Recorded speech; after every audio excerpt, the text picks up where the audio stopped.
نحمده ونستعينه ونستغفره ونؤمن به ونتوكل عليه ونعوذ بالله من شرور أنفسنا ومن سيئات أعمالنا من يهد الله فلا مضل له ومن يضلله فلا هادي له ونشهد أن لا إله إلا الله وحده لا شريك له ونشهد أن سيدنا ومولانا محمدا عبده ورسوله الذي أرسله بالحق بشيرا ونذيرا وداعيا إلى الله بإذنه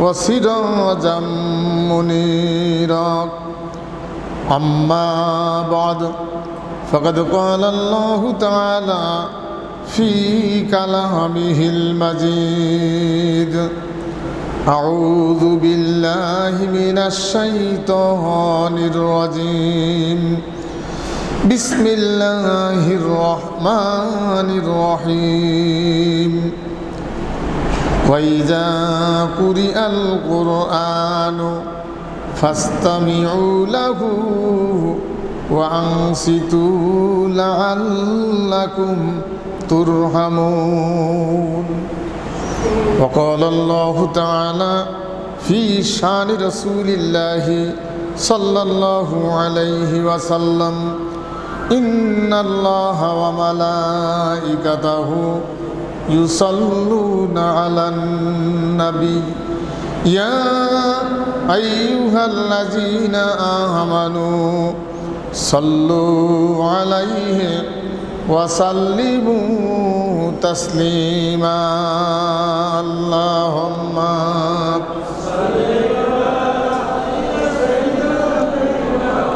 مولانا محمد وعلى آل سيدنا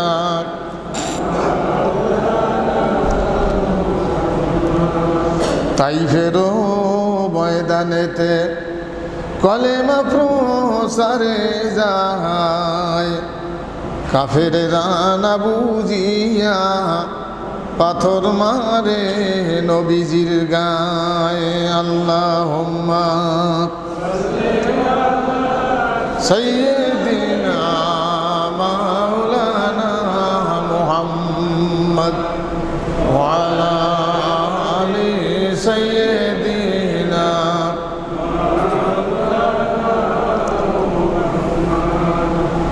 সম্মানিত দ্বীনি ভাইয়ের, মহান আল্লাহ তাআলার দরবারে সর্বপ্রথম শুকরিয়া আদায় করতেছি, যিনি আমাদেরকে জীবনের মূল্যবান সময়, যে সময় একবার চলে গেলে আর কোনো দিন আসবে না, যৌবন যুবক বয়সটা চলে গেল, গতকাল চলে গেছে সেদিন আর পাবো না, গত সময় যা চলে গেছে ওগুলো আর পাবো না। আস্তে আস্তে শরীর দুর্বল হচ্ছে, সবল লোকও চলে যায়। এত মূল্যবান সময় আল্লাহ আমাদেরকে এখনো দুনিয়ায় সুস্থ অবস্থায় রাখছেন, তার দাসত্ব করে, তার আদর্শ মেনে, মুক্তির সনদ নিয়ে দুনিয়ার থেকে বিদায় হওয়ার জন্য যে আল্লাহ পাক আমাদেরকে এখনো সুযোগ রেখেছেন, মসজিদের ঢোকার পৌঁছার তৌফিক দিয়েছেন, সেই জন্য প্রাণ ভরে শুকরিয়া আদায় করি আলহামদুলিল্লাহ। সেই সাথে আমাদের প্রাণ ভরা দরুদ ও সালাম বিশ্ব নেতা রহমাতাল লিল আলামিন আল্লাহ পাক, যাকে এই পৃথিবীতে একমাত্র তার দ্বীন প্রতিষ্ঠিত করার জন্য, তার আদর্শ দিয়ে সমাজ রাষ্ট্র পরিচালনার দায়িত্ব দিয়ে, মানুষের অধিকার প্রতিষ্ঠিত করার দায়িত্ব দিয়ে সমস্ত সৃষ্টির উপর রহমত স্বরূপ পাঠিয়েছেন, তার উপর আমাদের প্রাণ ভরা দরুদ ও সালাম আবার পড়ি সাল্লাল্লাহু আলাইহি ওয়াসাল্লাম। সম্মানিত ভাইয়েরা, পবিত্র কোরআনুল কারীম জুমার খুতবা একাকীভাবে শুনবে, একাকীভাবে পড়বে, কিন্তু জমায়েত হয়ে শুক্রবার, জুমার দিন এটা সম্মিলিতভাবে শুনবে। এবং নেতৃত্বের দায়িত্বে যে ব্যক্তি আছেন, যারা আছেন, তারা গোটা দেশের যে মসজিদগুলিতে খুতবা হবে সেইখানে তারা খুতবা দিবেন, খতিবের দায়িত্ব পালন করবেন, আইন কানুন শোনাবেন। সেই জন্য এই কোরআন ব্যক্তিগতভাবে অধ্যয়ন করতে হবে। অনিচ্ছা সত্ত্বেও মানুষের কিছু ভুল হতে পারে, মানুষ দুর্বলতার ঊর্ধ্বে না, কিন্তু আপনার সামনে যদি খুতবা দিতে গিয়ে, কোরআন বলতে গিয়ে কোনো ভুল বক্তব্য হয়ে থাকে, কোরআন বিপরীত, তাহলে সেটা যদি সঙ্গে সঙ্গে ধরার প্রয়োজন হয়, শালীনতা বজায় রেখে সংশোধনের জন্য বলবে,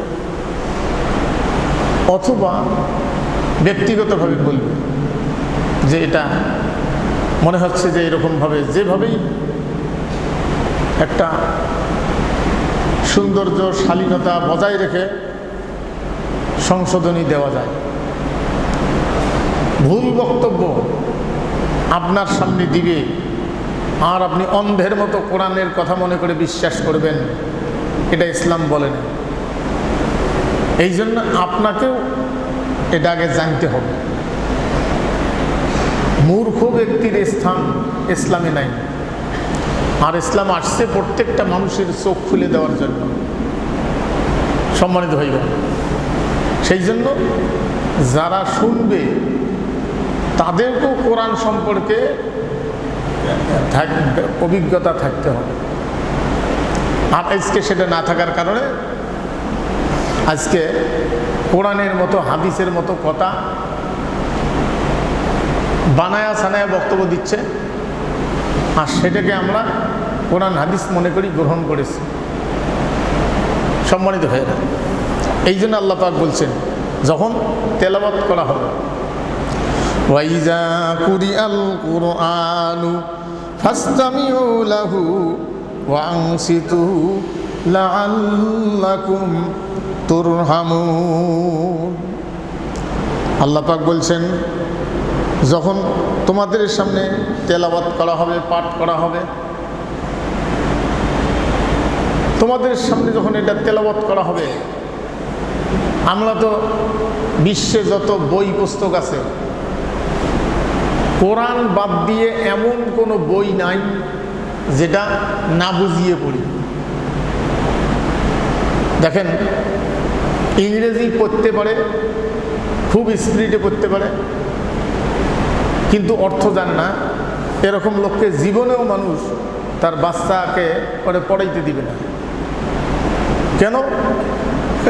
সে অর্থ জানে না। আর আমাদের দেশে অর্থ না জানিয়েও শিক্ষকতা করে, মুক্ত পড়ায়, আর এই কাজটা করে দিয়েছে বিদেশিরা। কারণ মুসলমান যেন কোরআন না বোঝে। এই জন্য আল্লাহ পাক বলছেন যখন তেলাওয়াত করা হবে কোরআন, শুধু জুলুম চলছে কোরআনের উপরে। আর এই জুলুম করতেছে কারা? আমরা এই আলোচনার মধ্যে দিয়ে আসবো। কাফেরদের চাইতেও বর্তমান বেশিরভাগ মুসলমানেরা ইসলামের উপরে জুলুম করতেছে, কাফেরদের চাইতেও বেশি। আল্লাহ পাক বলছেন যখন তেলাওয়াত করা হবে এই কোরআন, তোমরা স্তব্ধ হয়ে যাও, মনোযোগ দিয়ে শোনো। স্তব্ধ হয়ে মনোযোগ দিয়ে শোনো, চুপ করে শোনো, মনোযোগ সহকারে শোনো, তাহলে তোমরা রহমত পেয়ে যাবে। মানে রহমত পাবো। রহমত বলতে কি? রহমত বলতে আমরা যে খেয়ে পড়ে বেঁচে আছি এইটুকুনে শেষ। রহমত আপনার জীবনের নিরাপত্তা ফিরে পাবেন, সমাজ তার জীবনের নিরাপত্তা ফিরে পাবে, রাষ্ট্র তার নিরাপত্তা ফিরে পাবে, অর্থ তার নিরাপত্তা ফিরে পাবে, অর্থ জায়গা মতো যাবে, বিচার বিভাগ পরিষ্কার হয়ে যাবে, জুলুম কারো উপরে হবে না। সম্মানিত ভাইগণ, তাইলে রহমত পেয়ে যাব মানে সকল বিষয়ের উপরে আমরা আল্লাহর বিধান মোতাবেক স্বাধীন, নিরাপত্তা, আমাদের কথা বলার হক, কথা বলার অধিকার আমরা ফিরিয়ে পাব। আল্লাহ সেই কথা বলছে, কোরআন শুনলে বুঝলে। এখন আজকে কয়জন মুসলমান বোঝে? অধিকাংশ মুসলমান কোরআন বোঝে না। আর যারা বুঝতে যায়, এটার বিপরীত আর একটা আয়াত আল্লাহ রাব্বুল আলামিন জানায় দিয়েছেন। আল্লাহ তো বলছেন শোনো, ভালো করে শোনো, আর কাফেরেরা বলছে শোনা যাবে না। ওয়াকালাল্লাযীনা কাফারু লা তাসমাউ লিহাযাল কুরআনি ওয়ালগাউ ফীহি লাআল্লাকুম তাগলিবুন। কাফেরেরা আইন করেছে এই কোরআন শোনা যাবে না। কোরআনুল কারীম যে জায়গায় তেলাওয়াত করা হয়, তোমরা গন্ডগোল করো যাতে করে তেলাওয়াত বন্ধ হয়ে যায়। তোমরা শক্তি প্রয়োগ করো, গন্ডগোল করো। আহা, কত বড় শত্রু! আল্লাহর কালাম আলোচনা করতে গিয়া নিজের তৈরি করা মতবাদের বিরুদ্ধে যাবে বলিয়ে আল্লাহর কালামের আলোচনার মঞ্চ বন্ধ করে দেওয়া হয়। আল্লাহর কালাম যাতে মানুষ না বোঝে। সম্মানিত ভাই, একজন মানুষ আরেকজন মানুষের কাছে, দেখেন কোরআনুল কারীমের আয়াত যখন নাজিল হতো, সাহাবায়ে কেরামগণ শোনার পরে সামনে যারা ছিল ওরা কত দ্রুত আরেকজনের কাছে এই কথাটি পৌঁছায় দিতে পারে, কত দ্রুত। সূরা আসর নাজিল হওয়ার পরে সাহাবায়ে কেরামগণ যেখানে উপস্থিত যারা ছিল, ওরা চতুর্দিকে দৌড় মারছে, কে কার আগে এই কথাগুলি আরেকজনের কাছে শোনাই দিতে পারে। আর আমরা তো শোনাই দিব কি, নিজেই বুঝি না, বোঝার চেষ্টা করি না। সম্মানিত ভাই বোন, এই জন্য একজন মুসলমান কোরআন জানা তো ফরজ। আপনাকে মুসলমানের জীবন যাপন করতে গিয়া, ইসলাম সম্মত জীবন যাপন করতে গিয়া আপনাকে আগে বুঝতে হবে ফরজ কোন কোন জায়গা। যেমন নামাজ ফরজ, যাকাত ফরজ, হজ কারো কারো উপরে ফরজ, জিহাদ করা সকলের উপরে ফরজ। এই ফরজ নামাজ যেমন ফরজ, আকিমুস সালাত, নামাজ কায়েম করতে হবে, নিজেও করতে হবে, সমাজের মানুষকে পড়ার ব্যবস্থা নিতে হবে এবং সেটা আইন করে প্রতিষ্ঠিত করা লাগবে। নামাজ যেমন ফরজ, আপনার উপরে আর কি ফরজ আছে? আকিমুদ্দিন, দিন শব্দের অর্থ জীবন ব্যবস্থা। পৃথিবীতে বহু জীবন ব্যবস্থা আছে। আরবিতে কোনো মানুষ যদি আল্লাহ যেটা দিয়েছেন আদর্শ, এটাও দিন। কোনো মানুষ যদি রাষ্ট্র পরিচালনার ব্যাপারে কোনো বিধান লেখে, আদর্শ তৈরি করে, এটাও আরবিতে দিন। সেই জন্য সলিমুদ্দিনটাও দিন, বসিরুদ্দিনটাও দিন। আপনি কোন দিনের অনুসারী, আপনাকে এবার ভাবিয়ে চিন্তে ভাবনা করে বুঝতে হবে। আল্লাহর কাছে পৃথিবীতে যত জীবন ব্যবস্থায় কমিউনিস্টেরটাও দিন। লেনিন যেটা আদর্শ দিয়েছে যে পৃথিবীতে, অর্থাৎ লেনিনের আদর্শ হলো আল্লাহ নাই। তার জন্মস্থান না কোন জায়গায়? লেনিনের জন্মস্থান কোন জায়গায়? জল বলুন। রাশিয়া। যারা জানেন না শুনে নেন। আপনাকে হালাল বস্তু যেমন চেনেন, বকরি যে গোস্ত হালাল, এটা আপনার খাদ্য, আপনার ক্ষতি করবে না। আপনার শত্রু যে বাঘ, বাঘের গায়েও গোস আছে, এটাকেও চিনতে হবে। ওটা খাওয়া হারাম আর ওটা আমার শত্রু। পৃথিবীতে আল্লাহর রসুলকে যেভাবে চিনছেন ওইভাবে না হলেও কমপক্ষে কিছু না কিছু জানা চাই যে তার শত্রু কারা। মুহাম্মদ সাল্লাল্লাহু আলাইহি ওয়াসাল্লামের শত্রু যারা, তারা আল্লাহর শত্রু। কারণ রাসূলের আদর্শ দিয়েছেন আল্লাহ পাক। রাসূলের আদর্শের শত্রু যারা, তারা আল্লাহর শত্রু। এবং রসুলের শত্রু তারা আল্লাহর রসুলের আদর্শের উপরে যারা বিশ্বাসী তাদেরও শত্রু। তাহলে আপনার শত্রু নামাজীদের ভিতরেই আছে।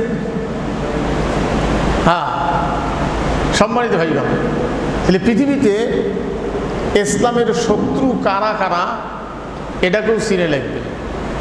আলোচনায় ছিলাম যে ফরজ কোন কোন জায়গায় আপনার উপরে। কিছু কিছু সময় ফরজ হয়ে যায়,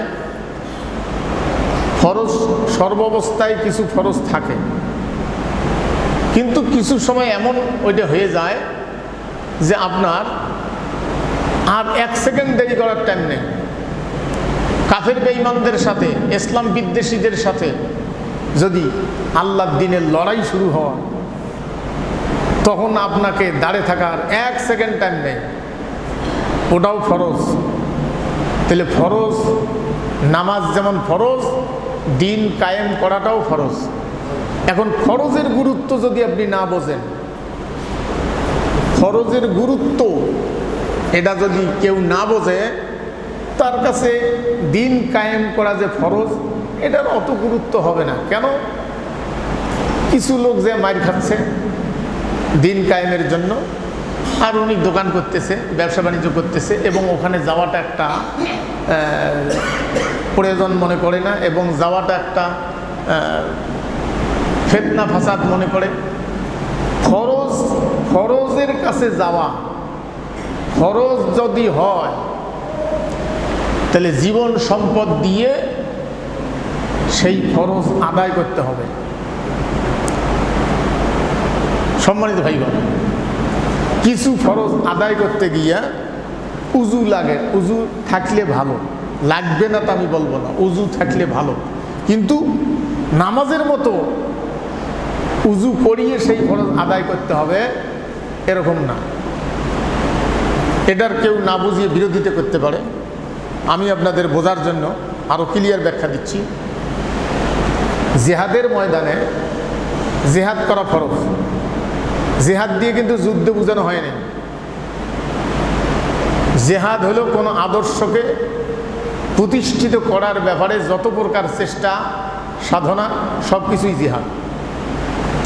এই জন্য আল্লাহ রাব্বুল আলামিন জানায় দিয়েছেন, ইয়া আইয়ুহাল্লাযীনা আমানু হাল আদুল্লুকুম আলা তিজারাতিন তুনজিকুম মিন আযাবিন আলীম।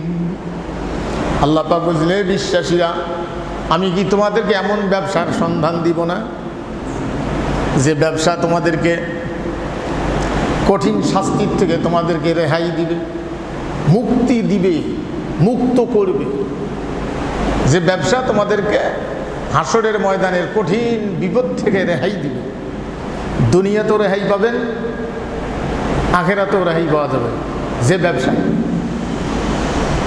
সে ব্যবসাটার 1 নম্বর পুঁজি হলো তুমিনুনা বিল্লাহ, আল্লাহর উপরে বিশ্বাস। আল্লাহর উপরে আমরা বিশ্বাস করি, কিন্তু আল্লাহর উপরে বিশ্বাস করি সর্বভৌম ক্ষমতার মালিক আল্লাহ, এই ব্যাপারে আমরা একমত না। অনেক মুসলমান একমত না। আল্লাহকে উপরে যে বিশ্বাস করি, আল্লাহর উপরে বিশ্বাস করতে গেলে আল্লাহ আমাদের স্রষ্টা, আল্লাহ আমাদের রেজেক দাতা, আল্লাহ আমাদের হায়াত দাতা, আল্লাহ আমাদের হায়াত এবং মৌতের মালিক, সর্বভৌম ক্ষমতার মালিক, আইন দেওয়ার মালিক একমাত্র আল্লাহ পাক। আইন, এখন আইন দেওয়ার ব্যাপারে আপনি আল্লাহকে না মনে করে আল্লাহ চাইতে যোগ্য মনে করলেন আরেকজনকে। এরকম মুসলমান নাই? হ্যাঁ, সম্মানিত ভাইগণ, এরকম মুসলমান তো বর্তমান হাজার হাজার। বেশিরভাগ আল্লাহ বলছেন কলিলাম মা তাযাক্কারুন, এইটা স্মরণ করার ব্যাপারে মুসলমানের সংখ্যা কম। কলিলাম মা তাযাক্কারুন। তাহলে আল্লাহ সর্বভৌম ক্ষমতার মালিক। সম্মানিত ভাইয়েরা, তাহলে সর্বভৌম ক্ষমতার মালিক আল্লাহ, এটা বেশিরভাগ মুসলমান মানে না। এটাকে প্রতিষ্ঠিত করতে গিয়ে একদল মুসলমান রাজপথে একদিকে, আর একদল মুসলমান এটার পক্ষে একদিকে। দেখা যায় যে ওদের কাছেও নামাজি লোক আছে, হাজি আছে, ওরা আল্লাহ সর্বভৌম ক্ষমতার মালিক এটার বিরুদ্ধে, এটাকে উপড়ে দেওয়ার জন্য রাজপথে, আর এরা প্রতিষ্ঠিত করার পক্ষে রাজপথে, দুই দলের মোকাবিলে। তাহলে যতই নামাজ কালাম পড়ুক, যারা আল্লাহটা উপড়িয়ে দেওয়ার জন্য রাজপথে যারা আছে, এরা যতই নামাজ কালাম পড়ুক, হাজি হোক, এরা কি আসলে আল্লাহ সর্বভৌম ক্ষমতার মালিক এই কথাটা কি বুঝছে? এই কথাটা বোঝেও নাই, এবং এই কথাটার ঘোর বিরোধী।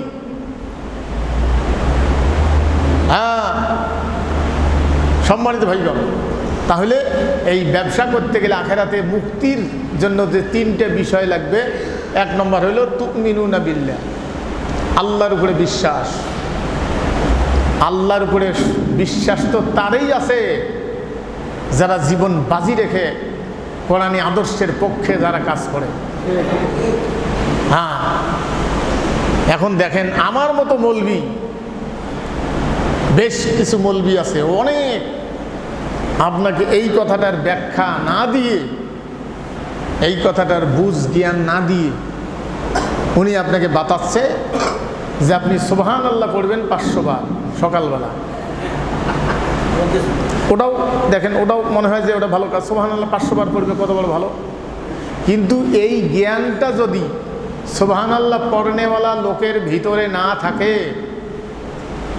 সে তো পাঞ্জাবি টুপি পাগড়ি পরিয়েও, মানুষের তৈরি করা আইনের ছায়াতেলে বসবাস করিয়েও তার মনের ভিতরে কোনো ব্যথা জাগবে না, কোনো জাগবে না। সেই জন্য আজকালকের বেশিরভাগ ওয়াজ, বেশিরভাগ খুতবা, এগুলো ভুল দেওয়া হচ্ছে, ভুল। আমার মতো মৌলবি দিয়ে হাজার হাজার মানুষকে আল্লাহ সর্বভৌম ক্ষমতার মালিক এই ব্যাপারে যারা কথা বলে, তাদের বিরুদ্ধে গীবত গাওয়া হচ্ছে, গীবত গাওয়াইতেছে। যে ওরা ভুল পথে আছে। কি ভুল পথে আছে? তুমি ভুল পথে আছো দুনিয়ার লোভে, আল্লাহর উপরে বিশ্বাস। তুমিনুনা বিল্লাহি ওয়া রাসূলিহি, আল্লাহ এবং রসুলের উপরে বিশ্বাস। রসুলের উপরে বিশ্বাস মানে কি? রসুল একদিকে আল্লাহর বান্দা, আল্লাহ সৃষ্টি আমার মতো, আপনার মতো। আল্লাহ পাক বলছেন, কুল ইন্নামা আনা বাশারুম মিসলুকুম। হে রসুল, আপনি পরিষ্কার করে বলে দেন, এ দুনিয়ার মানুষ শোনো, আমি তোমাদের মতোই একজন মানুষ। আনা বাশারুম মিসলুকুম। আমরা কই না মেসাল দে, মেসাল। মেসাল শব্দটা তো আরবি শব্দ, কোরআনের ভাষা। আনা বাশারুম মিসলুকুম, আনা মানে কি? আমি। বাশারুম মিসলুকুম, কুম, কা কুমাকুম, কুম মানে কা হলো একজন, আর কুম কয়জন? বহুজন। আমি তোমাদের মতোই একজন মানুষ। কুল ইন্নামা আনা বাশারুম মিসলুকুম, আমি তোমাদের মতোই একজন মানুষ। তাহলে রসুল আমাদের মতো মানুষ, কিন্তু তিনি আল্লাহর বার্তাবাহক। আল্লাহর খবর, আল্লাহর কথা মানুষের কাছে পৌঁছে দেওয়ার দায়িত্বশীল, দায়িত্বশীল, দায়িত্বপ্রাপ্ত। তাই বলে এই দায়িত্ব কোনো মানুষ তাকে দিছে? কোনো মানুষ দিছে? দিয়েছেন আল্লাহ পাক। তাহলে তুমিনুনা বিল্লাহি ওয়া রাসূলিহি ওয়া তুজাহিদুনা ফি সাবিলিল্লাহ। 3 নম্বর হলো জিহাদ। জিহাদ করা ফরজ। এখন এক প্রতিপক্ষের সাথে লড়াই করে আপনাকে টিকিয়ে থাকতে গিয়ে আপনি যদি আহত হন, তাহলে চিকিৎসা ব্যবস্থা আপনার ব্যক্তিগতভাবে চিকিৎসক এবং চিকিৎসা ব্যবস্থা থাকতে হবে। মক্কি জীবনে জিহাদ করা ফরজ হয়নি কেন? যুদ্ধ করা ফরজ হয়নি কেন? কারণ মুহাম্মদ সাল্লাল্লাহু আলাইহি ওয়াসাল্লাম যে যুদ্ধ করবে, তার আহত সৈনিকেরা এরা চিকিৎসা নেবে কোথায়? এমনি বাড়িতে থাকতে পায় না, আরো চিকিৎসার ক্লিনিক বানাইবে, চিকিৎসা শিবির বানাইবে, বাড়িতে থাকতে পায় না। তাহলে কোনো আদর্শের বিরুদ্ধে লড়াই করতে গিয়া, ময়দানে টিকে থাকতে গিয়া আপনার ব্যক্তিগতভাবে আহত সৈনিকদের ঔষধ, চিকিৎসা, ডাক্তার এবং তার পরিবারস্থ লোক, সে যে তার ইনকাম করে খাওয়াইতো, তার পরিবারস্থ লোকদেরকে পরিচালনা করার যদি সে অর্থ অভাবী হয়, তাহলে তার পরিবারস্থ লোকদেরকে বাচ্চা কাচ্চার লেখাপড়া, খাওয়া পড়া, এগুলো পরিচালনার দায়িত্বভার গ্রহণ করবে এই আল্লাহর দ্বীনের সৈনিকেরা। বুঝাইতে পারছেন? এখন তো সেটা মুসলমানদের ইমানদারেরা আহত হয়ে নিজস্ব চিকিৎসার জন্য নিজস্ব চিকিৎসা ব্যবস্থা যদি বানায়, তাহলে মুসলমানেরাই, স্বৈর শাসক নামধারী মুসলমান, এরা ওগুলো ভেঙ্গে চুরমার করে দেয়, যাতে করে এরা আহত হয়ে কোনো চিকিৎসা নিতে না পারে। শত্রুতারা বুঝছেন তো? হ্যাঁ, এদের অর্থটা কোন জায়গার থেকে আসে, সেই জায়গায় হানা দিতে হবে। এদের অর্থ ব্যবস্থা দুর্বল বানাইতে হবে, এরা যেন খাইতে না পারে। একজন মানুষের অর্থ দুর্বলতা যদি থাকে, সে মানুষকে লড়াইয়ের ময়দানে টিকে থাকতে পারে না। এই জন্য পৃথিবীতে 2-1টা থাকতে পারে মুসলিম রাষ্ট্র। মুসলিম রাষ্ট্রের সংখ্যা কয়টা? বিশ্বে মুসলমানদের মানে মুসলিম রাষ্ট্রের সংখ্যা কয়টা? 65টা, 57টা। 57টা দেশের 2-1টা দেশ বাদ দিয়ে অধিকাংশ শাসক গোষ্ঠীরা যারা দিন কায়েম করার ব্যাপারে কোরআনের পক্ষে, তাদের চিকিৎসা ব্যবস্থার জন্য তারা যদি কোনো ক্লিনিক দেয়, সেটা তারা সহ্য করতে পারে না, ভেঙ্গে চুরমার করে দেয়। দেখছেন? তাহলে কাফেরদেরকে লাগলো, ডাইরেক্ট কাফেরেরা আসে নাই, কাফেরেরা তার কর্মী বাহিনী নিয়ে কাজ করাচ্ছে, আর তার কাফেরদের কর্মী বাহিনী হলো বেশিরভাগ মুসলমান। সম্মানিত ভাইগণ, তাহলে এদের অর্থ এরা যদি কোনো ব্যাংক করে, সেটাও তারা ভেঙ্গে চুরমার করে। এরা যদি কোনো ক্লিনিক করে, সেটাও ভেঙ্গে চুরমার করে। শিক্ষা ব্যবস্থার থেকে এই ব্যাপারে যেন কোনো জ্ঞান অর্জন করতে না পারে ভবিষ্যতের বাচ্চারা, সেই জন্য শিক্ষা ব্যবস্থার থেকেও কোরআনকে আউট করে দেওয়া হয়েছে। কত বড় দুর্বল! আর এই পক্ষে কথা না বলিয়ে, তাদের পা টিপিয়ে, তাদের পা চাটিয়ে কিছু মৌলবি, আমার মতো কিছু মৌলবি, তাদের অর্থ খেয়ে একেবারে জান্নাতি পোশাক নিয়ে ঘুরতেছি, মনে হয় যে জান্নাত চলে গেছি, কত বড় বড় বুজুর্গ হুজুর হয়ে গেছি। ওদের অর্থ খেয়ে খালি বসি নাই, ওদের অর্থ খেয়ে আসল পথে, কোরআনের পথে যারা কাজ করতেছে, এদের বিরুদ্ধে ফতোয়াবাজি করে এদেরকে নাজেহাল, সমাজচ্যুত, এদের বিরুদ্ধে ফতোয়াবাজি করা, এটাই হলো এদের এই মৌলবিগুলোর কাজ। কারণ তারা তো অর্থ খায় ওই যে ইসলাম বিদ্বেষীদের কাছে। সেই জন্য আপনার জীবনে দিন কায়েম করতে গিয়া তুমিনুনা বিল্লাহি ওয়া রাসূলিহি ওয়া তুজাহিদুনা ফি সাবিলিল্লাহ বিআমওয়ালিকুম। আগে কি মাল। বিআমওয়ালিকুম,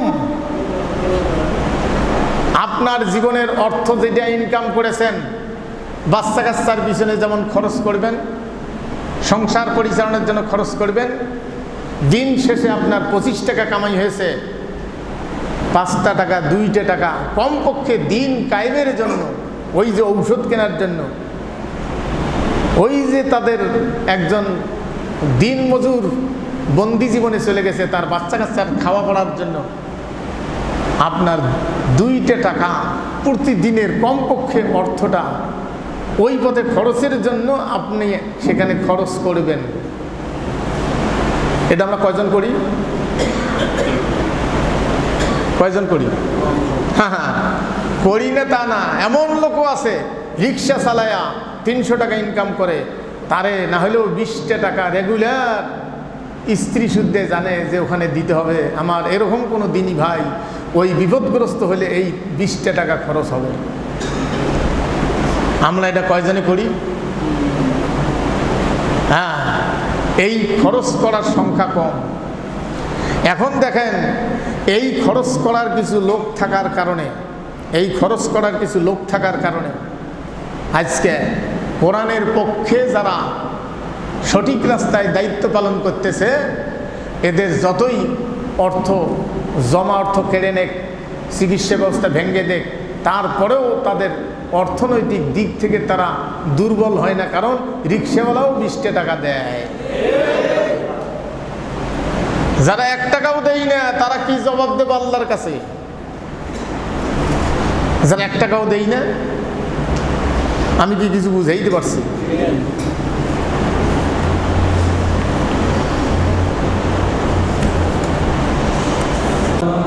সম্মানিত দিনী ভাইরা, ব্যয় অনেক প্রকার। একটা হলো ফরজ ব্যয়, সংসার পরিচালনা করা, এটাও ফরজ ব্যয়। কিন্তু এই ফরজের চেয়েও বড় ফরজ ব্যয় দিন কায়েমের জন্য অর্থ খরচ করা।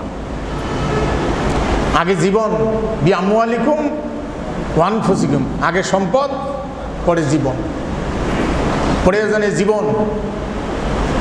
হ্যাঁ, আমল বিল খায়ের আর একটা আমলে সলে, দুইটে।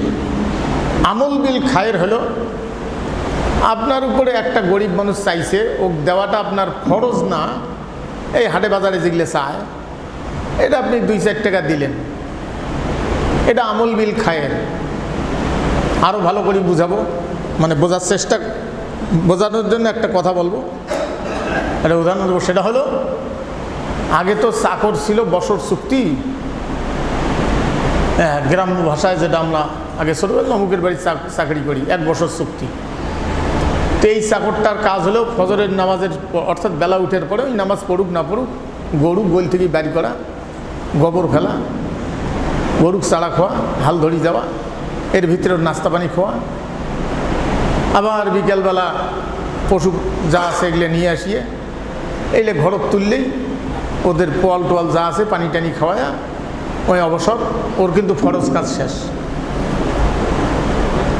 মালিকের বাচ্চা এক না আছে বসনে বাচ্চা, এখানে ওই মালিকের স্ত্রীর কাছে একটু যন্ত্রণা করে, কাজের ব্যাঘাত ঘটায়, অগ্নিক যদি কলপ ধরি বেড়ায়, এটা মালিকের কিন্তু দাবি না, দাবি করলেও হবে না, কিন্তু ও যদি ধরি বেড়ায়, এটা হলো আমল বিল খায়ের।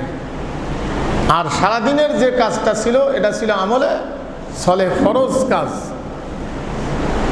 তা ফরজ ব্যয় হলে আমলে সলে হলো জাকাত দেওয়া, আর ফকির মিসকিনের যেগুলো দেয় সেগুলো আমল বিল খায়ের।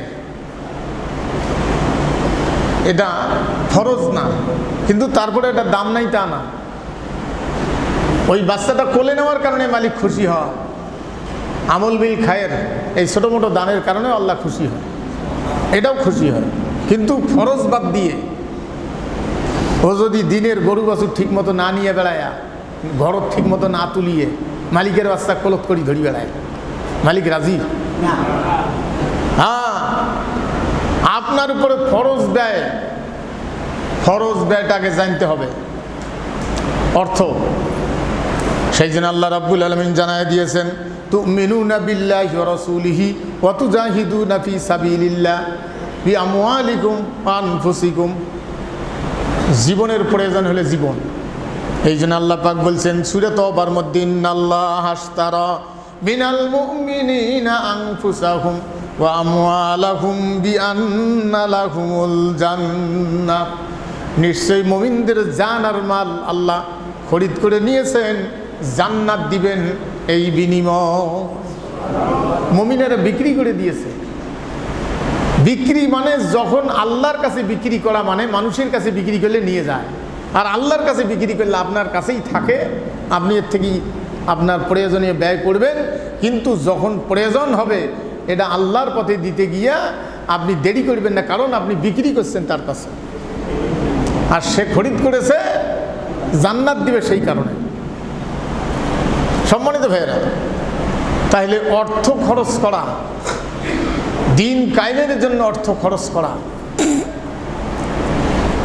অর্থ এই দুইটা জিনিস, জীবন আর অর্থ, মানুষের এই দুইটা জিনিস ব্যয় করার ব্যাপারে খুব কষ্ট। অর্থ, সেই জন্য অবৈধ অর্থ যারা উপার্জন করে এরা এত অর্থলোভী, এদের কাজের ছেলে কত ধনাঢ্য ব্যক্তির, কত রাজনীতিবিদের ড্রাইভার বেতন না পায়া ছাড়ি পালায়। এলের খবর তো জানেন না, কারণ তাদের টাকার দরকার। ড্রাইভারের বেতন দিতে গিয়ে আমি সেদিন এক ড্রাইভার গাড়ি চড়ে যাচ্ছি, মানে ওর গাড়ি ভাড়া নিছি। তা বললো যে হুজুর, ওই যে বলছিলেন যে ডাক্তার 14,000 টাকা পায়, যাওয়া এসের ভাড়া আলাদা, ডাক্তার ওকে শুধু 14,000 টাকা দেয়, খাওয়া টাওয়া সব আলাদা। তোর সাথে একটা মেয়ে থাকে, ওর ব্যাগ উবে ওর তো 200 কোটি টাকা দেয় ডাক্তার। তাকে আসলে ডাক্তার কইছে বলে আজকের টাকা নাই, এটা পরে হবে। পরে ওই মেয়েটার ড্রাইভার কইছে যে এই টাকা কোন দিন যে দিবে না দিবে, 20 টাকা 30 টাকা 10 টাকা করি আস্তে আস্তে হয়তো দিতেও পারে, নাও দিতে পারে। ওই 14,000 টাকা পাইলে আইয়ের পকেটে 200 টাকা যে উইক বেড়াইবে, এটি বেড়াই না, উইক খালি হাতে বিদায় দিল যে যাও পরে হবে। সুবহানাল্লাহ পড়বেন না? তাহলে অর্থ মানুষের কাছে দেওয়া,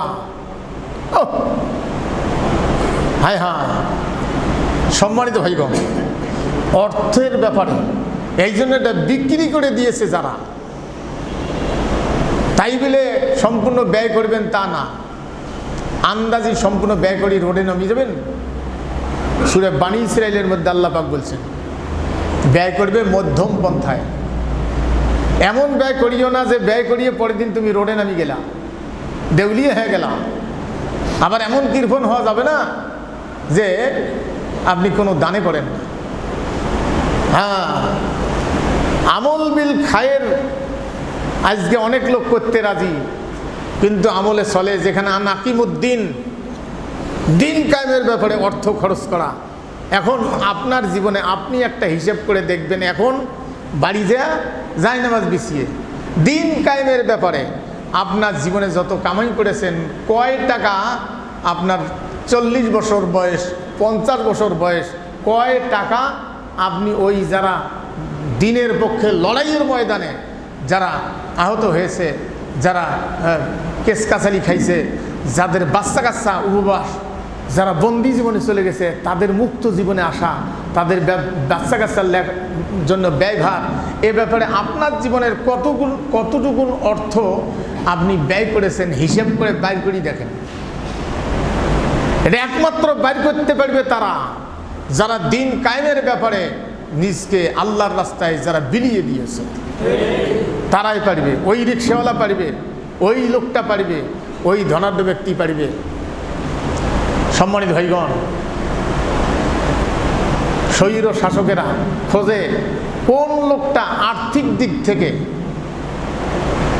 এই কোরআনের ব্যাপারে লড়াইয়ের ময়দানে সবচেয়ে বেশি টাকা দেয়, কোন লোকটা। এইটা খুঁজতে গিয়ে যতগুলো লোক পাওয়া গেছে তার মধ্যে প্রথম শ্রেণীর ছিল বাংলাদেশে একজন, এই দেশের জন্য একজন, আমি নাম বলতেও চাই না, শুনতেও চাই না, হয় কারণ ব্রেনে ধরা পড়ুক আর না পড়ুক। আর কয়দিন বাঁচব? সেই লোকটাকেও দুনিয়ার থেকে বিদায় করে দিয়েছে, তার ছেলে পর্যন্ত নাই, তার সম্পদ পর্যন্ত বাজেয়াপ্ত, কারণ তার অর্থটা খরচ হয়েছে ওদের আদর্শের বিরুদ্ধে, কোরআনের আদর্শের পক্ষে। হ্যাঁ, তুমিনুনা বিল্লাহি ওয়া রাসূলিহি ওয়া তুজাহিদুনা ফি সাবিলিল্লাহি বিআমওয়ালিকুম ওয়া আনফুসিকুম। হ্যাঁ, তো এরকম কোন লোক বিনা দোষে জুলুমের শিকার হয়ে আজকে কবরের মাটিতে চলে গেছে, চোখে পড়ে কেউ? না, আপনাদের চোখে পড়ে কেউ? এরকম আছে না? পড়ছে? হ্যাঁ, যাদের ধরা পড়েনি তারা খোঁজেন। হ্যাঁ, সেই জন্য আল্লাহ পাক বলছেন, ইয়া আইয়ুহাল্লাযীনা আমানুত্তাকুল্লাহা ওয়া কুনু মাস সাদিকিন। ও বিশ্বাসীরা, আল্লাহকে ভয় করো, আল্লাহকে ভয় করো, আর সত্যবাদীদের অন্তর্ভুক্ত হয়ে যাও। সত্যবাদী কারা? হ্যাঁ, কোরআনের মূল জ্ঞান না দিয়ে, তাই বলে ওগুলোর মূল্য নেই তা আমি বলবো না। কাফের বেঈমানেরা যদি ক্ষমতায় থাকে, কুফরি আইন যদি ক্ষমতায় থাকে, আর যদি আপনি দস্তরখানা বিছিয়ে ভাত খান, এই সব দিয়ে আপনি পার হওয়ার আশা করিয়ে আখেরাতে পার পৌঁছি, দেখেন ঘটনা কি হয়। কাফের বেঈমানেরা, স্বৈর শাসকেরা তাদের তৈরি করা আইন দিয়ে জুলুম চালাবে, হারাম খাবে, জনের হক কেড়ে খাবে, আর আপনি পাগড়ি পুগড়ি পড়িয়ে, তাই বলে পাগড়িওয়ালা ভাই কোনো মন খারাপ করিয়েন না, এটা আমি পড়িনি, আপনি পড়ছেন, আপনার জন্য ভালো, আমি দোয়া করি আল্লাহ আপনাকে আমল করার আরও তৌফিক দান করুন। কিন্তু প্রশ্ন হলো যে আপনি যতই লেবাস পড়েন আর কুফরি আইন দ্বারা যদি শাসিত হয় সমাজ রাষ্ট্র, সেই শাসনের ছায়াতে বসবাস করিয়ে আমরা যতই পোশাক পরি, যতই তাসবিহ পড়ি, যতই দস্তরখানা বিছিয়ে ভাত খাই, এগুলো সব আল্লাহর কাছে 5 পয়সার মূল্য নেই। হ্যাঁ, সত্যবাদীদের অন্তর্ভুক্ত হওয়া লাগবে। সত্যবাদী কারা? আরে আপনি বিবাহ করেছেন, 3টে বাচ্চার বাবা, স্ত্রী কি জিনিস তার স্বাদ অনুভব করেছেন, সংসার কি জিনিস তার স্বাদ অনুভব করেছেন, বুঝছেন না? আহা, জীবনের যত স্বাদের জিনিস আছে, মনে কিছু নেবেন না, জীবনের যত স্বাদের জিনিস আছে, স্ত্রীর সাথে দৈহিক মিলনের চাইতে স্বাদ আর পৃথিবীতে কিছু আছে? নাই।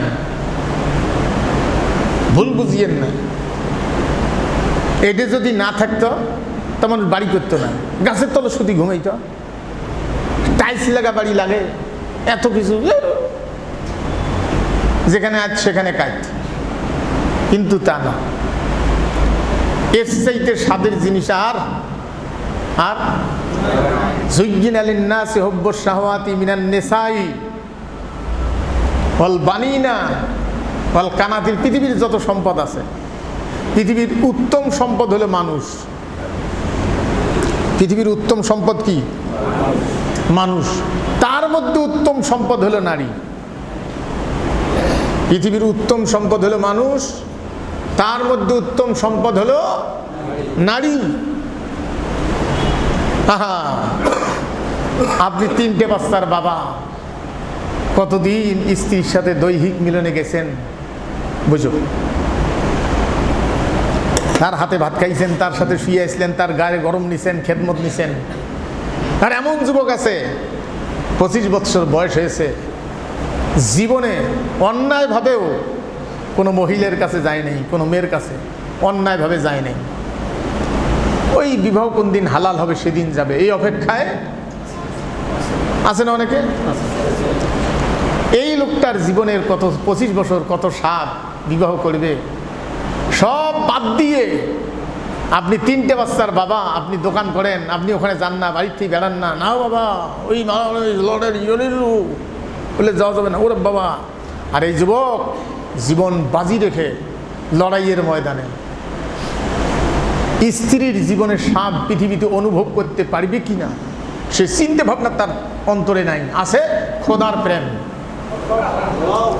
খোদার ভালোবাসা, আল্লাহর ভালোবাসা। খোদা যদিও কথা হয় না, ওটা আপাসি ভাষা। একে নিয়ে আসবে আল্লাহর দরবারে, কোরআন নিয়ে আসবে যে আল্লাহ আমার বন্ধু ছিল। সবচেয়ে বেশি প্রাধান্য দেওয়া হবে কোরআনের সুপারিশকে। কোরআন যদি কারো পক্ষে সুপারিশ করে সবচেয়ে বেশি প্রাধান্য দেওয়া হবে। কোরআন যে বলে যে আল্লাহ আমার বন্ধু ছিল, আল্লাহ বলবে কি করতে চাও? যে আমি জান্নাত পৌঁছে দিতে চাই। তা আল্লাহ বলছে কিভাবে? যে আপনি অর্ডার যদি দেন, আমাকে অনুমতি দেন, আমার এই বন্ধু আমি পুলসিরাত পার করে দিয়ে আসি। আল্লাহ অনুমতি দিবেন, আর কোরআন পাখি হয়ে তাকে পার করে দিয়ে আসবেন, দিয়ে দ্রুত গতিতে আবার আসবেন। আরো কোনো বন্ধু আছে না নাই? আর কোনো বন্ধু আছে না নাই? কোথায় কোন অবস্থায় কোন বন্ধু আছে খুঁজে খুঁজে কোরআন বের করবে।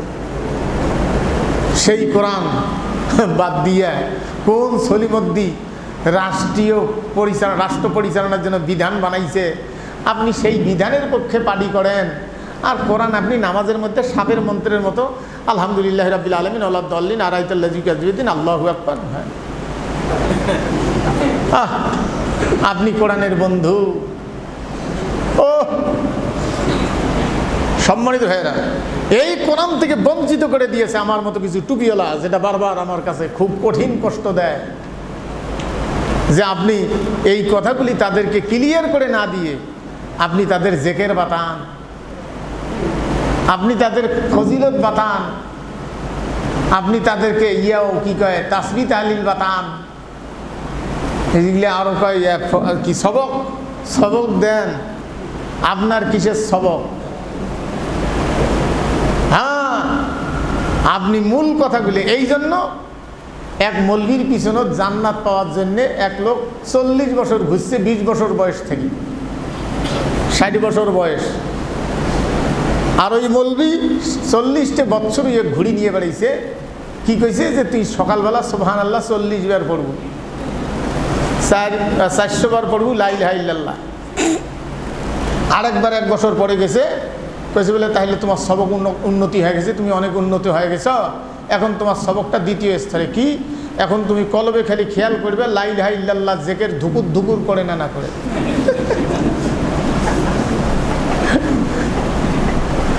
আমার সামনে একদিন এক লোক ওই কয় যে হুজুর ওই মৌলবীর কাছে পিসেবের কাছে পিসেবেলে কলব জারি করি দেয়, সেটি আঙ্গুল দিয়ে কয় বলে ধুকুর ধুকুর করে। কয়লে আমি তো জানি যে আমার আগ থেকে ধুকুর ধুকুর করে।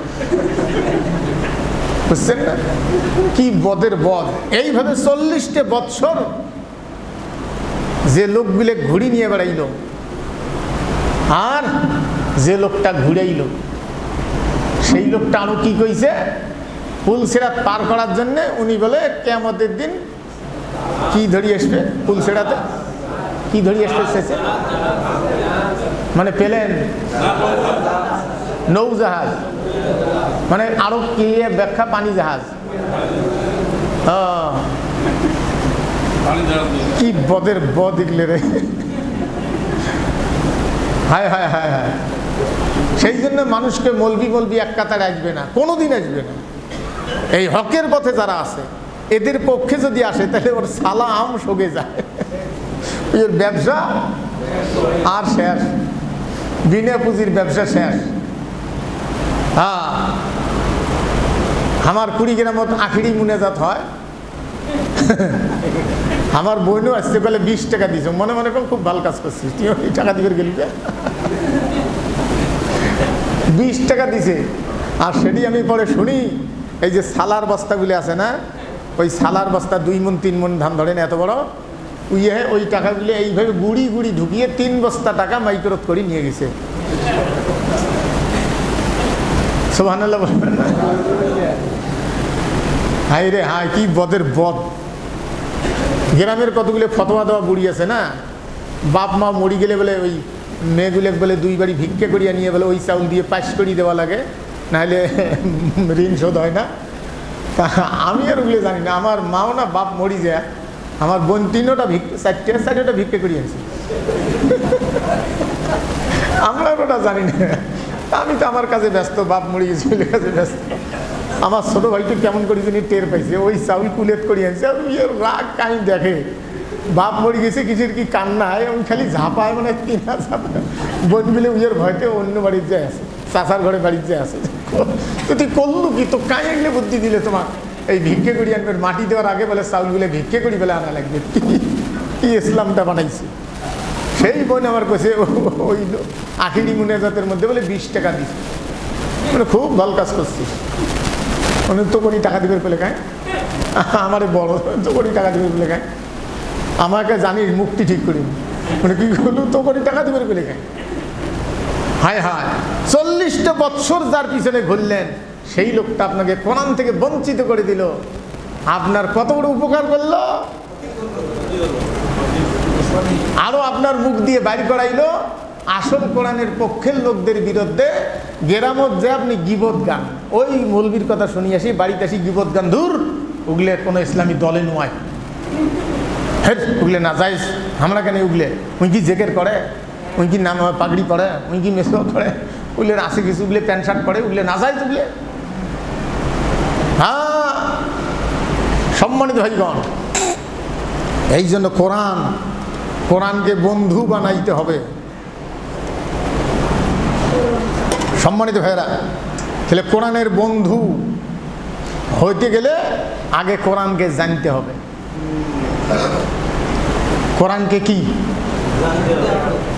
আপনি যে আজীবনটা পড়লেন, মালিক ইয়াউমিদ্দিন, বিচার দিনের মালিক তুমি, এটার ব্যাখ্যা, এটার বিশ্লেষণ, এটার তাফসীর, এটার আখিরাতের চিত্র আপনি কি বুঝছেন? আয়াতটা আমরা কয়জনে বুঝি? সবাই বোঝেন না তা না। যারা বুঝেছে তাদের চোখের ঘুম হারাম হয়ে গেছে।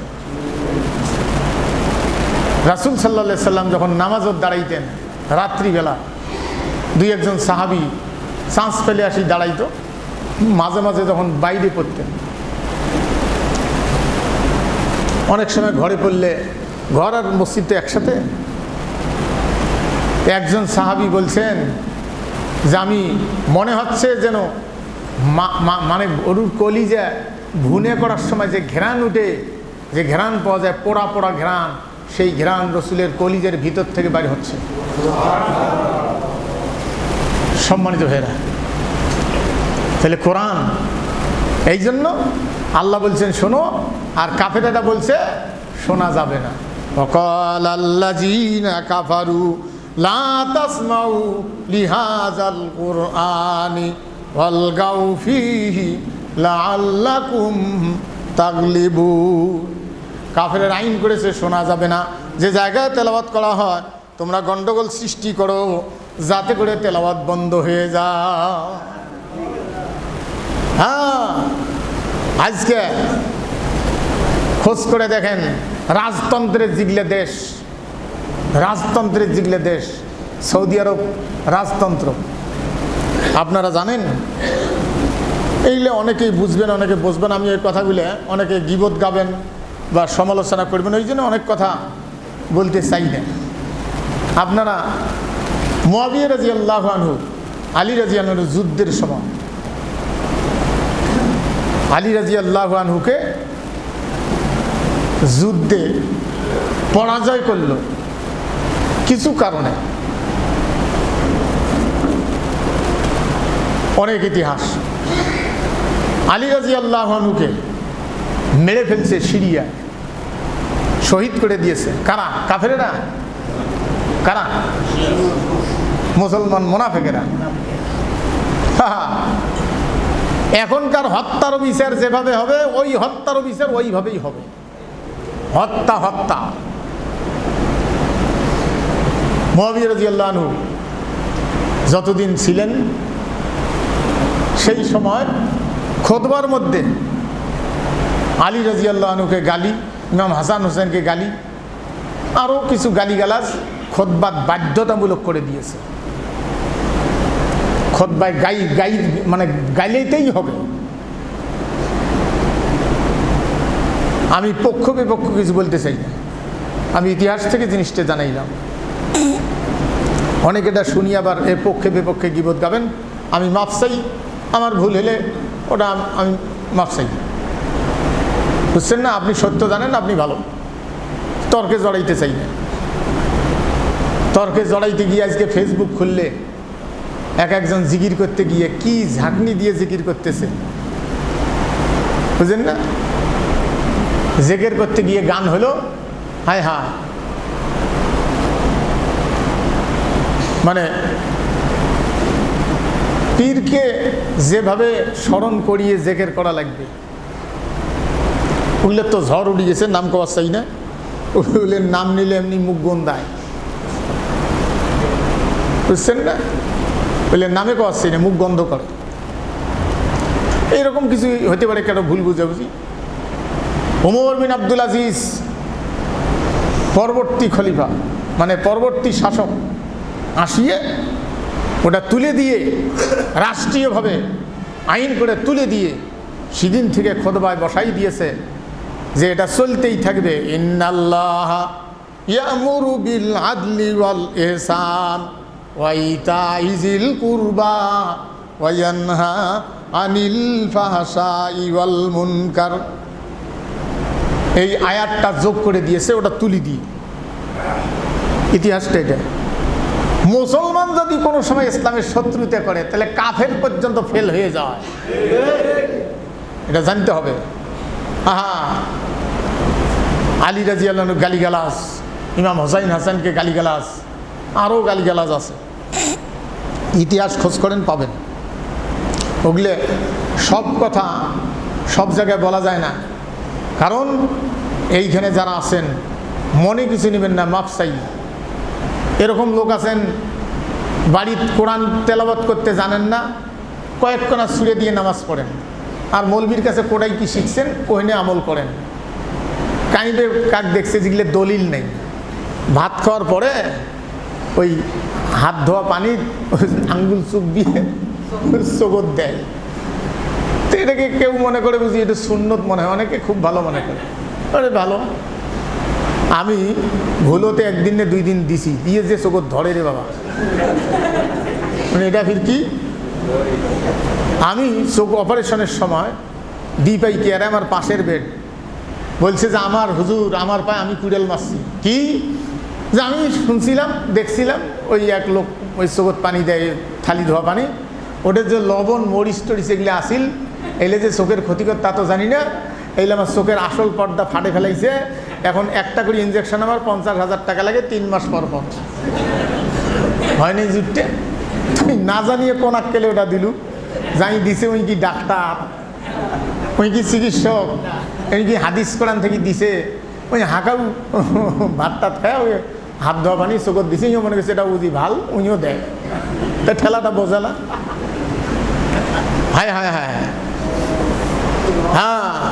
এই জন্য মূর্খ লোক আর শিক্ষিত লোক, কোরআনের জ্ঞান যাদের আছে, এরা যদি ঘুমায়, এদের ঘুমটা আল্লাহর কাছে নফল নামাজের চেয়ে উত্তম, কারণ তারা সময়টা মেনটেন করে।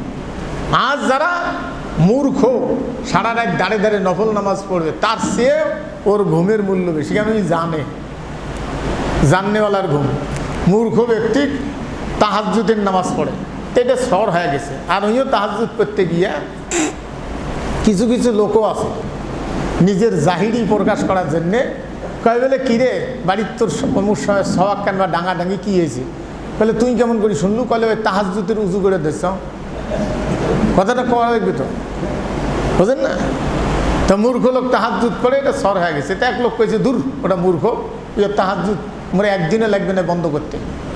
কইলে ওই 5 ওয়াক্তই পড়বেন না, তাহাজ্জুদ তো দূরের কথা। ওরা বেডাবেডি করিয়া ওই যে বাইরের ঘর আগের নাহারি খানকা দাড়ি ঘর এগুলো যেগুলো কইলেন ভাই, ওই মাগরিবের আগে সাদত চড়ি আছে।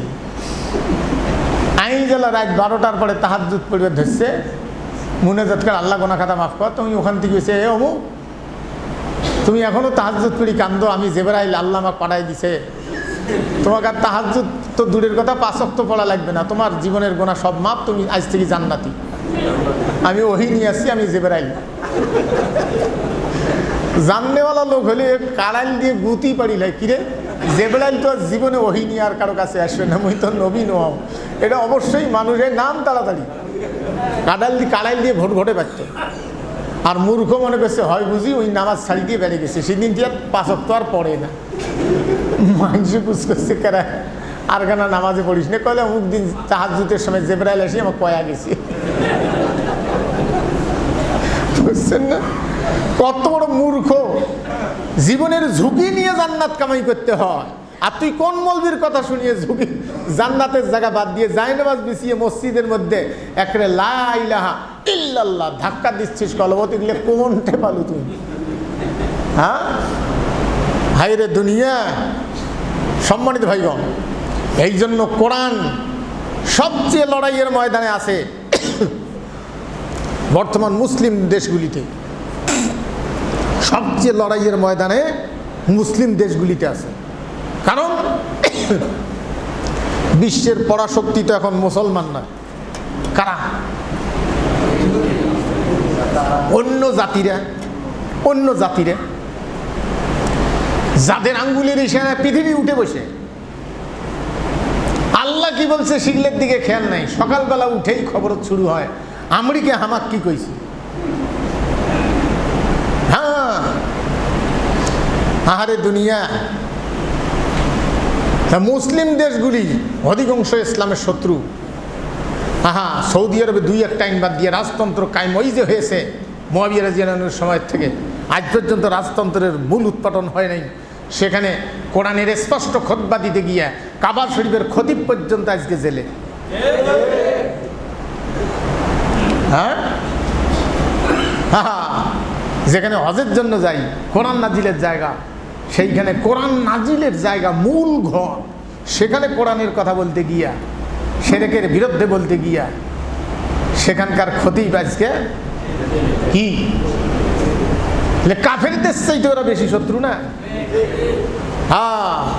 আমাদের দেশে মনে হয় নয়, আমাও খুতবা বানিয়ে দিছিল বারে এগুলি কবেন ওগুলি কবেন না, হয়নি খুতবা দেয় নাই। কত বড় 5 গোলাম বলবি। সম্মানিত ভাইরা, এই 5 গোলামেরা যুগে যুগে স্বৈর শাসকদের 5 গোলাম কিছু বলবি যুগে যুগে, এখন নাই, এখন নাই। সম্মানিত ভাইয়েরা, এই জন্য কোরআনুল কারীম শোনার ব্যাপারে তারা আপত্তি করেছে। ওয়াকাল আল্লাযীনা কাফারু লা তাসমাউ লিহাযাল কুরআনি ওয়ালগাউ ফীহি লাআল্লাকুম তাগলিবুন। কাফেরেরা শুনতেই নিষেধ করেছে, শোনা যাবে না। কোরআনের প্রেম। রাসূল জিহাদের ময়দানে যাবেন, একজন মহিলা রাসূলের কাছে আসছে, নবীজি অনেকে অনেক কিছু দিল, আমার কিছুই নাই, তা আমি আমার এই দুধের বাচ্চাটা এই কেবলই বসে এই বাচ্চাটাকে আমি জিহাদের জন্য দিতে চাই। আল্লাহ নবী বললেন, এই বাচ্চা তো জিহাদ করা দূরে নিজেই চলতে পারে না, কি করবে? মহিলা বলছে, ইয়া রাসূলুল্লাহ সাল্লাল্লাহু আলাইহি সাল্লাম, আমি এই জন্য বাচ্চাটাকে দিচ্ছি, নিজে তো কিছুই করতে পারবে না, তাও জানি। কাফেরদের তীর যেদিক থেকে আসবে, ঢাল যদি শর্ট পড়ে, আমার এই বাচ্চাটাকে 2 হাত ধরে উঁচু করে ধরবেন, যাতে করে আপনার শরীরে তীর না লাগে। আমার এই কলিজার টুকরো বাচ্চা আপনি নিয়ে যান। সম্মানিত ভাইগণ, তাদের কত ত্যাগ, কত কিছু। আমার কি আছে, কি আছে জীবনে? আমরা জীবনে কোনোদিন একটা চিহ্ন নিয়ে গেছি যে উষ্টে খায়া ধুবুত করি পড়িয়ে রাজপথে সলিমুদ্দির আইনের বিরুদ্ধে সলিমুদ্দির পক্ষের লোকেদের ধাওয়া খেয়ে রাজপথে কোরআনের পক্ষে থাকতে গিয়ে উল্টি পড়িয়ে হাডুয়ে ছাল গেছে, একটা হাডুয়ে, তাই বলে কারোই নাই তা বলবো না, নাই। আপনি ধুত করি পড়িয়ে নাকটা ছাল গেছে, আপনার সারাদিনের চা খাওয়ার পয়সা, আপনার ইনকাম হচ্ছে 500 টাকা, তার থেকে মাত্র 10টা টাকা তাদের জন্য রেখে দিয়েছেন? কি প্রেম আছে? আপনার রক্ত ব্যয় করা, জীবন ব্যয় করা, সম্পদ ব্যয় করা। সম্মানিত ভাইগণ, এখনো সময় আছে। ঘুমন্তে কাজা করেছি ফজর, তখনও জাগিনি যখন জহর। সময়টা যখন মূল সময়টা ছিল দ্বীপ্রহর, তখনও জাগি নাই যেগুলি করা নাকি। ঘুমন্তে কাজা করেছি ফজর, তখনও জাগিনি যখন জহর। হেলায় খেলায় কেটেছি আসর, মাগরিবের আজ শুনিয়া যান। জামাতে শামিল হরে এখনো, জামাতে আছে রে স্থান।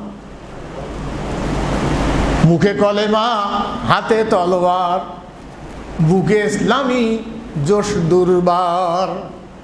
হৃদয় লইয়া এসকে আল্লাহ, চল আগে চল বাজে বিশান।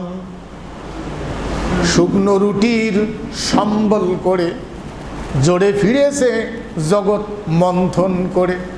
সে শক্তি আজ ফিরিয়ে আন, তকবীর রবে কাপুক বিশ্ব, বিমানে উড়ু লাল নিশান। বাজিছে দামামা বাধরে আমামা, শের উঁচু করি মুসলমান। দাওয়াতে শেষে নয়া জামনার, ভাঙ্গা কেল্লায় উড়াও নিশান। সম্মানিত ভাইগণ, সেই শক্তি ফিরিয়ে আনতে হবে। আপনি তাদের শারীর যদি একজন হতে পারেন, আপনার জীবন সফল। আজ যদি দুনিয়ার কোনো বাধা, আবু তালেব ভালো করে জানছে ইসলাম সঠিক, কিন্তু সমাজ লজ্জায় কি গ্রহণ করে নেই, মানে নেই। আজকালেও কত আবু তালেব আছে। এক আবু তালেব তো বলেই ফেলছে, কোরআনের পক্ষের লোকেরা 45 বছর আগে যা বুঝছে আমরা তখন ওটা বুঝি নাই, এখন সেটা বুঝলো। এক আবু তালেব বলি ফেলেছে। সেনের আবু তালেব তো ওই আবু তালেবের ভাই। আমি নাম শুনবেও চাই না, কবারও চাই না। কোনো বোকা ফটকরি নামটা কর না, বুদ্ধিহীনতার কাজ করেন না। কি কাণ্ডটা করে ফেলেছে, কিন্তু বেচারা আদর্শ ছাড়তে রাজি না। বুঝছে ঠিকই, ভাতিজাক বলছে, ভাতিজা রে মোহাম্মদ, ভাতিজা বুঝছো ঠিকই, কিন্তু সমাজ কি করবে। এখনকার আবু তালেব বলছে, হায় হায় বলি ফেলেছে। কয় যে 40 বছর 50 বছর আগে, 45 বছর আগে যেটা বুঝছে আমরা এলা সেনে বুঝলাম। যদি তখনই বুঝলাম হয়, তাহলে এই কাম করলাম না হয়। বুঝছেন তো? হয় বোঝেন, না হয় না বোঝেন। ওই আপনার মতো বোকাকে ওয়াজ করিয়ে লাভ নাই। বোকাকে ওয়াজ করিয়ে হাতে ধরি বিপদত পড়া বুদ্ধি। এক আহাম্মক ওই সংগঠনের লোক, সাইদ হিসেবে যেদিন রায় হবে সেদিন তার আগের শুক্রবার এডে আসিয়া, এমনি তো ডিএসবির লোকটোক দিয়ে ঘিরে মুই, তা ওই আহাম্মক ওদের সামনে পুষ করে, হুজুর সাইদির কি রায় হবে? মুখ যে রাগ উঠছি, যে এক ঘুষিয়ে এমন ঘুষে দেন বুকত, এইজন 10 হাত দূরে যা পড়ে, কিন্তু ঘুষতে আর পাও নাই। শরীর খালি জলে, যে এই বোকা কাই কইছে বলে টার্মিনালত নামাজ পড়বে রায়, এই কাই কইছে আহাম্মক। হ্যাঁ, সেই জন্য বোকা ওয়াজ করি লাভ নাই। আজ থেকে প্রতিজ্ঞা করুন, আজ থেকে প্রতিজ্ঞা করুন, যারা এখনো এই শাড়িতে সামিল হন নাই, কোনো মৌলবীর ফ্রেমে পা দিয়ে জীবনটা ব্যয় করেছেন, আজ থেকে প্রতিজ্ঞা করুন, খুঁজুন, আপনার নামটাও তাদের শাড়িতে অন্তর্ভুক্ত করে নেন। আল্লাহ হয়তোবা মাফ করবেন জীবনের ব্যথা। আল্লাহ মাফ করুন। সাতগারা কামিল মাদ্রাসা, যেখানে দাখিল পরীক্ষা দিয়েছি আমি, দাখিল পাস করছি সাতগারা এই মাদ্রাসার থেকে। 95-তে দাখিল পাস করছিলাম। ভাইস প্রিন্সিপাল হুজুর খুব পরহেজগার আলেম, সব ছাত্রই তার প্রশংসা করে, আমিও ভুলতে পারি না। দেখা হইলেই খুব দোয়া দিত, মহব্বত করতো, বসতে বলতো হাফেজ সাহেব কেমন আছেন। আমার ছেলে তার ছাত্র, আমার নাতি নাতনিরাও তার ছাত্র। তিনি হঠাৎ করে বিদায় হয়ে গেছেন, আগের দিনও পরীক্ষা নিছেন। রাত 1:30টার দিকে আমি ফেসবুকে হঠাৎ করি সকালবেলা দেখি উনি বিদায়। আল্লাহ পাক তাকে জান্নাত নসিব করুন। তার অবদান হাজার হাজার ছাত্র, তার পরহেজগারিতে আল্লাহ পাক, আমরা একজন আলেমকে হারাইছি, আল্লাহ পাক তাকে জান্নাত নসিব করুন। আরও ভাই দোয়া চেয়েছেন অনেকেই, আল্লাহ পাক তাদেরও দোয়া। আমাদের এই যে এসপি সাহেব এখানে আছেন, তার বাবা না কে একজন নিকট আত্মীয়, তার শ্বশুর বা বাবা অসুস্থতায়, এই পাশেই বাড়ি, তার স্ত্রী এসপি, আর তিনি আমাদের মেট্রো থানার এসপি, ওনার স্ত্রী নীলফামারী জেলার এসপি, এই পাশে এই বিল্ডিংটা হয়। দোয়া প্রার্থী, আল্লাহ পাক তাদের। হ্যাঁ, মসজিদের পশ্চিম পাশে বাসা আব্বাস আলী। হ্যাঁ, মসজিদের পশ্চিম পাশেই বাসা আব্বাস আলী, ওই মানে এসপি সাহেবের নাম। আচ্ছা, যা হোক, ওই এসপি সাহেবের ওনার স্ত্রীর মুরব্বী অসুস্থ, দোয়া প্রার্থী, সুন্নত পড়েন। ওয়াখির দাওয়ানা আলহামদুলিল্লাহি রাব্বিল আলামিন।